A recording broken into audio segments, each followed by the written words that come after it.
अधिकतर लोगों को लगता है कि फाइनेंशियल सक्सेसफुल रिच बनने के लिए सिर्फ यह चीजें मैटर करती है कि आपके पास कितना ज्यादा पैसा बचता है, जबकि यह सच नहीं, ये तो सिर्फ शुरुआत है। चाहे आप कम कमाओ या ज्यादा, अगर आपको मनी के इंपॉर्टेंट रूल्स नहीं पता है तो आप लाइफ में कभी भी फाइनेंशियल सक्सेसफुल या रिच नहीं बन पाओगे।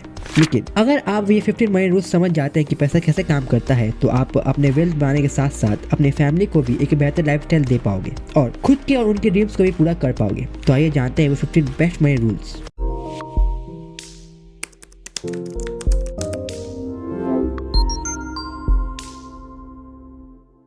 नंबर 1, आपको ज़्यादा कमाने की जरूरत है, न कि कम खर्च करने की। जब ये बात फाइनेंशियल फ्री या रिच बनने की आती है तो वही पुरानी रिपीटेटिव एडवाइस सुनने को मिलती है कि यार तूने आपसे कम पैसे खर्च करना शुरू कर दे, बिल्कुल कंजूस हो जा। और जब भी हमारे पास कम पैसा होता है तो हम तुरंत कंजूसी और कटौती करना शुरू कर देते हैं और ये सोचते हैं कि कैसे हम छोटी छोटी चीज़ों में भी जितना हो सके उतना ज़्यादा पैसा बचा सके। अब ऐसा करने से कुछ लोग लाइफ टाइम के लिए कंजूस बन के रह जाते हैं या कुछ लोग फंसे होकर अपनी पुरानी आदतों में आ जाते हैं और अपने डेली खर्च के लिए भी दूसरों से उधार मांगने लगते हैं। हाँ, हम जितना एफोर्ड कर सकते हैं हमें कभी भी उससे ज़्यादा खर्च नहीं करना चाहिए, लेकिन कई बार तो हम लोगों के पास इतना पैसा भी नहीं होता कि जो चीज़ें हमारे लिए जरूरी है हम वो भी खरीद सके। तो क्या इस सिचुएशन में पैसा कम खर्च करना काम करेगा? क्या यह सही तरीका होगा? नहीं, अपने खर्च को कम करने की जरूरत नहीं है, बल्कि अपने अर्निंग को बढ़ाने की जरूरत है। आपको अपनी ख्वाहिशों को छोटा करने की जरूरत नहीं है, बल्कि आपको अपने एफर्ट्स बढ़ाने की जरूरत है। नंबर 2, किसी भी तरह का कोई एक मंथली इनकम प्लानिंग रूल का इस्तेमाल करो।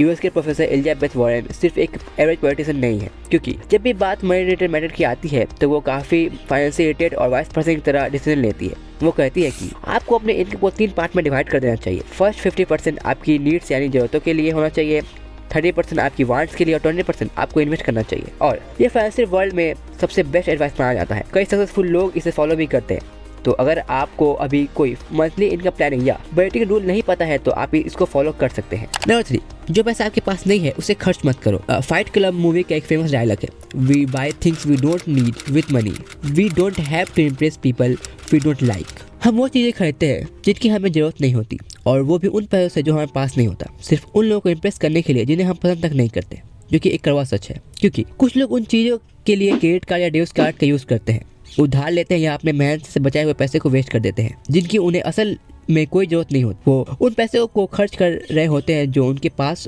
होता ही नहीं है। आपको सिर्फ कुछ देर के लिए लोगों को इम्प्रेस करने के लिए लोन या उधार लेके न्यू फोन, क्लोथ या शू कुछ भी खरीदने की जरूरत नहीं है, बल्कि आपको तब तक वेट करना चाहिए जब तक आप उसे खुद अपने पैसे से खरीद सको। यानी जितने की वो चीज़ है उतना एक्स्ट्रा पैसा आपके बैंक अकाउंट में होना चाहिए, तभी उससे खरीदना एक बेहतर डिसीजन होता है। नंबर 4, सिर्फ सेविंग करने से कोई रिच नहीं बनता। अमीर बनने के सफर में पैसा सेव करना और सेविंग की आदत सबसे पहला तरीका होता है। लेकिन सिर्फ पैसा सेव कर करके कोई भी अमीर या रिच नहीं बन सकता। लेकिन सेव किया हुआ पैसा 2 रीजन से आपके लिए मददगार साबित हो सकता है। सबसे पहला रीजन यह है कि आपकी सेविंग एक सेफ्टी नेट की तरह काम करती है। यानी अगर कभी आपकी रेगुलर इनकम बंद हो जाती है तो आपके बैंक में आपके मंथली एक्सपेंस के अकॉर्डिंग मिनिमम 3 to 6 मंथ तक का पैसा होना चाहिए, ताकि आपको डेली या मंथली एक्सपेंस के लिए स्ट्रगल करना ना पड़े। सेकेंड रीजन यह है कि कैश लिक्विडिटी की वजह से न्यू अपॉर्चुनिटीज, नेगोशिएशन ऐसे डील में हमेशा फ्रीडम रहती है। लेकिन हमारा सही में यह समझना भी जरूरी है कि हमारा लॉन्ग टर्म फाइनेंशियल गोल इन 2 रीजन में नहीं टिका है, बल्कि हमारा गोल इससे कई गुना बड़ा है, जहां हम सिर्फ सेविंग कर लाइफ में रिच नहीं बन सकते। नंबर 5, आप एसेट से चीज़ें खरीदो। बिग वेल्थ बिल्डिंग रिलेशन यह है कि एक्चुअली रिच लोग चीज़ें खरीदने के लिए वर्क नहीं करते, वो वर्क करते हैं ताकि वो और मनी मेकिंग मशीन बना सके। पता है क्यों? क्योंकि अगर आप कुछ पैसे कमाते हो और फिर चीज़ों में खर्च कर देते हो तो वो पैसा आपके पास नहीं रहता। लेकिन अगर आप एक मनी मेकिंग मशीन खरीद लेते हो तो उससे आने वाला पैसे से आप जो चाहे वो खरीद सकते हो। यह एक बहुत ही सिंपल बट पावरफुल कॉन्सेप्ट है। आपको ये कॉन्सेप्ट जरूरी अपने लाइफ में अप्लाई करना चाहिए। अब ये मनी मेकिंग मशीन है क्या? दोस्तों, मनी मेकिंग मशीन से हमारा मतलब है एसेट्स। यानी आपको मेहनत के पैसे से एसेट्स खरीदने की जरूरत है, न कि लायबिलिटीज। और फिर उन एसेट से मिलने वाले पैसे से आप अपना शौक पूरा कर सकते हो। एसेट वो चीजें होती है जो आपके जेब में पैसा डालती है, वहीं लायबिलिटीज वो चीजें होती हैं जो आपके जेब से पैसा निकलवाती है। तो रिच लोग में सिर्फ इतना डिफरेंस होता है कि वो अपने मेहनत की कमाई से शौक या मौज वाली चीजें नहीं खरीदते, बल्कि वो अपने एसेट से आने वाले प्रॉफिट या इनकम से अपने सारे शौक को पूरा करते हैं। नंबर 6, पैसा इन्वेस्ट करने से पहले अपना टाइम इन्वेस्ट करो। कहीं भी अपना पैसा इन्वेस्ट करने से पहले क्या आपने कभी सोचा है जो आपका मोस्ट वैल्यूएबल एसेट है, यानी कि आपका टाइम, आप उसे कैसे और कहाँ इन्वेस्ट करते हो? क्योंकि time is more important then money. अब ये बात काफी लोग जानते हैं लेकिन समझ नहीं पाते। स्टार्टिंग में तो सभी के पास इन्वेस्ट करने के लिए खूब सारा पैसा तो नहीं होता, लेकिन हाँ, उस वक्त हमारे पास खूब सारा टाइम जरूर होता है। अब हमें अपना टाइम लर्निंग प्रैक्टिस अपलाइन में इन्वेस्ट करना चाहिए बजाय इसे वेस्ट करने के। अगर आप रिच नहीं हो तो इसकी वजह आपके पास पैसा ना होना नहीं है, बल्कि इसकी वजह है आप अपना टाइम पुअरली इन्वेस्ट कर रहे हो। नंबर 7, मनी एक टूल है और उसे उसी तरीके से यूज करना चाहिए। पैसा चीजों को फास्ट बनाता है, जैसे कि आग के ऊपर फ्यूल। आपको कुछ वैल्यूएबल क्रिएट करने के लिए जरूरी नहीं है कि मनी की जरूरत पड़े, लेकिन यह भी सच है कि मनी उस प्रोसेस को फास्ट बनाने में आपकी हेल्प करता है। लेकिन money as a tool use करते समय काफी केयरफुल रहना होगा, क्योंकि यह एक सेफ टाइम की तरह है।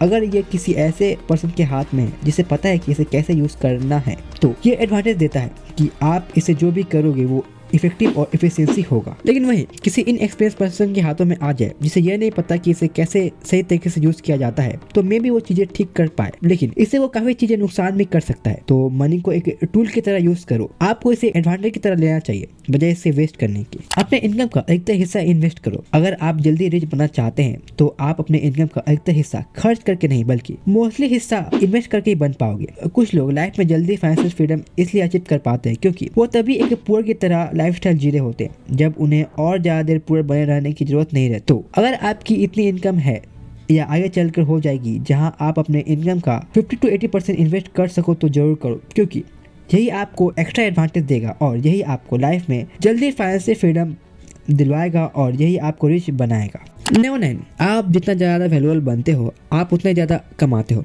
अगर आप अपनी करंट इनकम से खुश नहीं हो तो इसका सोल्यूशन बहुत ही ज़्यादा सिंपल है। ऐसी चीज़ें करना शुरू करो जो उससे ज़्यादा वैल्यूएबल हो जो अभी आप कर रहे हो। अगर आप कुछ ऐसा करते हो कि आप मार्केट में किसी तरह की वैल्यू क्रिएट करते हो, तो मार्केट आपको आपकी वैल्यू कंट्रीब्यूशन के हिसाब से उतना पे भी करेगा। आप इसे 2 सिंपल तरीके से कर सकते हो। पहला यह है कि जो आप ऑलरेडी कर रहे हो उसे और ज़्यादा करो और उसे और इफिशिएंसी के साथ करो। दूसरा है कि आप किसी न्यू स्किल को सीखो जो आपको कुछ और ज़्यादा वैल्यूएबल चीज़ें करने की फ्रीडम और एबिलिटी दे। बेसिकली वॉरेन बफेट का भी यही कहना है कि the more you learn the more you earn. जितना ज़्यादा आप सीखोगे उतने ज़्यादा आप कमाओगे। इसलिए पैसे के पीछे मत भागो, वो तो 99% लोग ऑलरेडी डेली कर ही रहे हैं, बल्कि आप मनी मैग्नेट बनो ताकि आपको पैसे के पीछे भागना ना पड़े, बल्कि पैसा आपसे अट्रैक्ट होकर खुद ब खुद आपके पास चला आए। नंबर 10, मनी आपकी mostly money related problem solve करेगा। फॉर सम रीजन अधिकतर लोग एक्सपेक्ट करते हैं कि मनी उनकी लाइफ से जुड़ी हर एक प्रॉब्लम को सॉल्व करेगा। हाँ, यह सच है कि पैसा हमारी अधिकतर प्रॉब्लम सॉल्व कर सकता है, लेकिन हर एक प्रॉब्लम या कहे तो सारे प्रॉब्लम सॉल्व नहीं कर सकता। पैसा एक यूनिवर्सल की तरह है जो कई सारे लॉक्स को खोल सकता है। जैसे कि अगर आपके पास घर नहीं है तो मनी इस प्रॉब्लम को सॉल्व कर सकता है। कोई हाई एजुकेशन या स्टार्टअप करना चाहते हो तो पैसा आपकी बहुत मदद कर सकता है, क्योंकि ये सभी मनी रिलेटेड प्रॉब्लम्स है। लेकिन यह सोचना कि मनी आपकी लाइफ से जुड़ी सारी प्रॉब्लम को खत्म कर देगा तो ये एक बहुत ही बड़ी बेवकूफ़ी होगी। जब हम पुअर होते हैं तो हमें सिर्फ मनी रिलेटेड प्रॉब्लम से दिखाई देती है, लेकिन आप आगे चल के पैसे वाले बन जाते हो तो आपको रियलाइज होता है कि लाइफ में और भी कई तरीके की प्रॉब्लम्स है जिसे हम मनी से सॉल्व नहीं कर सकते, और ये बात सिर्फ ट्रूली वाइज लोगों को ही पता होती है। तो पैसा बहुत ही अच्छी चीज है, ये आपकी लाइफ की 80 to 90% प्रॉब्लम को सॉल्व कर सकता है। लेकिन कुछ प्रॉब्लम्स होंगी जो आपको खुद सॉल्व करनी होगी, और आपको यह बात ध्यान में रखना इसलिए जरूरी है क्योंकि आप लाइफ टाइम इसी बेसिक्स पर सही डिसीजन और एक्शन ले पाओ। नंबर 11, उसी में इन्वेस्ट करो जिसे आप समझ सकते हो। सच्चाई यह है कि जब लोग पैसा गंवाते हैं तो उनको यह नहीं समझ आता कि एग्जैक्टली वो कर क्या रहे हैं या कहाँ इन्वेस्ट कर रहे हैं। तो आप भी ऐसे लोगों की तरह मत बनना और न ही उनकी करी हुई गलती को रिपीट करना। अगर आप आर्ट के बारे में अच्छा जानते हो तो आप आर्ट में इन्वेस्ट करो, बिजनेस के बारे में पैशनेट हो तो बिजनेस में इन्वेस्ट करो, और अगर आप टेक के लिए सुपर पैशनेट हो तो टेक में इन्वेस्ट करो। देखो आपके पास किस चीज के बारे में सबसे ज्यादा नॉलेज है या किस में आपका इंटरेस्ट है, और फिर कोशिश करो कि आप अपने इस इंटरेस्ट को मोनेटाइज कर सको, आपको उससे थोड़ा बेनिफिट मिले। थोड़ा भी पैसा आते ही लोग जो सबसे बड़ी गलती करते हैं वो ये है कि वो जो चीज़ें को ठीक से समझते भी नहीं उसमें पैसा इन्वेस्ट करना शुरू कर देते हैं, यानी डंप इन्वेस्टमेंट करने लगते हैं खाली इस बेसिस पे कि ट्रेंड में क्या चल रहा है। जहां अधिकतर लोग इन्वेस्ट कर रहे हैं वही इन्वेस्ट कर देते हैं और फिर यही लोग आगे चल के पछताते हैं। नंबर 12, दूसरे लोगों के पैसे का यूज करना सीखो। जो एक मिस्टेक अधिकतर पुअर या मिडिल क्लास करते हैं वो यह है कि वो सिर्फ खुद का पैसा यूज करते हैं। अब किसी न्यू वॉच, हॉलिडे या कार के लिए लोन या डेप्ट लेना एक बहुत ही बड़ा बेवकूफ़ी से भरा डिसीजन होगा, लेकिन किसी वेल कैपिटेड या मैनेजेबल लोन लेने से आपकी इनकम या अर्निंग बढ़ सकती है तो वो लोन या डेप्ट फायदेमंद हो सकता है। लेकिन कंडीशन ये होनी चाहिए कि आपको उसे चुकाना बहुत आसान हो। फॉर एग्जांपल, मान लो आपका कोई रियल एस्टेट बिजनेस है तो आपकी प्रॉपर्टी को अच्छे से मेंटेन करके उसे पहले से बेहतर बनाने के लिए लोन लेने से यह होगा कि आप और भी ज़्यादा रेंट चार्ज कर पाओगे। अब ऐसे लोन को गुड लोन कहा जा सकता है, लेकिन आपको ये लोन तभी लेना है जब आपको ये लगे कि चाहे चीजें आपने जैसा प्लान किया हो वैसा ना भी चले तो भी आप इस लोन या डेब्ट को इजीली पे कर पाओ।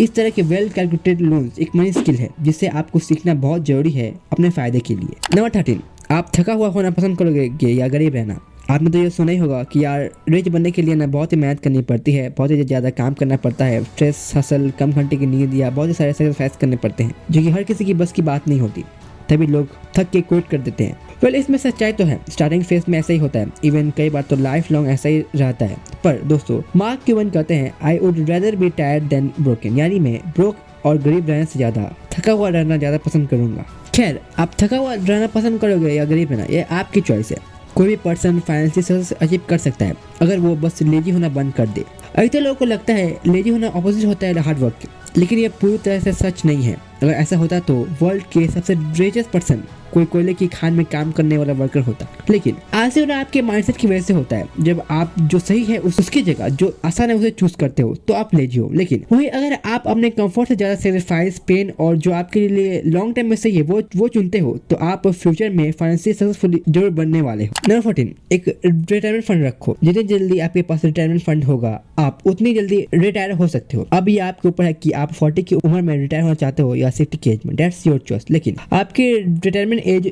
के हिसाब से आपकी प्लानिंग भी अलग होगी, बट हमारा गोल यह जरूर होना चाहिए कि हमारे पास रिटायरमेंट फंड जरूर हो या रिटायरमेंट प्लान में हमने इन्वेस्ट किया हो।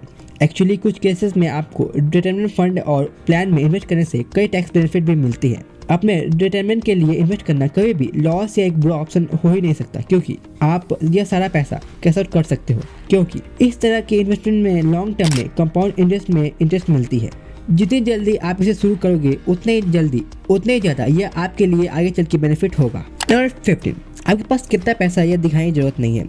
आपने कभी ये सोचा है कुछ लोग एक वक्त में काफ़ी पैसे वाले होने के बाद धीरे धीरे अपना सारा पैसा खो देते हैं और जहाँ से उन्होंने शुरू किया था वहीं पर पहुँच जाते हैं। आज के एक्सट्रीमली शो ऑफ के वर्ल्ड में जहाँ लोगों को यह शो करना बहुत अच्छा लगता है कि वो पहले से कितना ज़्यादा पैसा कमाने लगे हैं या कितना ग्रो कर चुके हैं, क्योंकि दिस इज ट्रू कि हमारी फाइनेंशियल कंडीशन ही दूसरों के नज़र में हमारा सोशल स्टेटस डिफाइन करती है। आप मानो या ना मानो बट यही सच है, और हो भी क्यों ना, क्योंकि मनी मैन की तरफ वर्क करता है। सडनली लोग आपको ज़्यादा इंपॉर्टेंस देने लगते हैं या आपके साथ नाइस बिहेव करने लगते हैं, और ये अटेंशन काफ़ी न्यू रिच लोगों को बड़ी अच्छी लगती है क्योंकि ये उन्हें अटेंशन दिलवाती है। बट वही शायद आपकी फैमिली, क्लोज फ्रेंड को छोड़कर मोस्टली लोग आपके सामने अच्छा बनेंगे या सिर्फ इसलिए रिलेशन रखेंगे ताकि उनका आपसे कुछ बेनिफिट हो सके। हर कोई तो नहीं, बट अधिकतर लोग, और यही लोग आपके बुरे वक्त में आपके आसपास में नहीं दिखाई देंगे।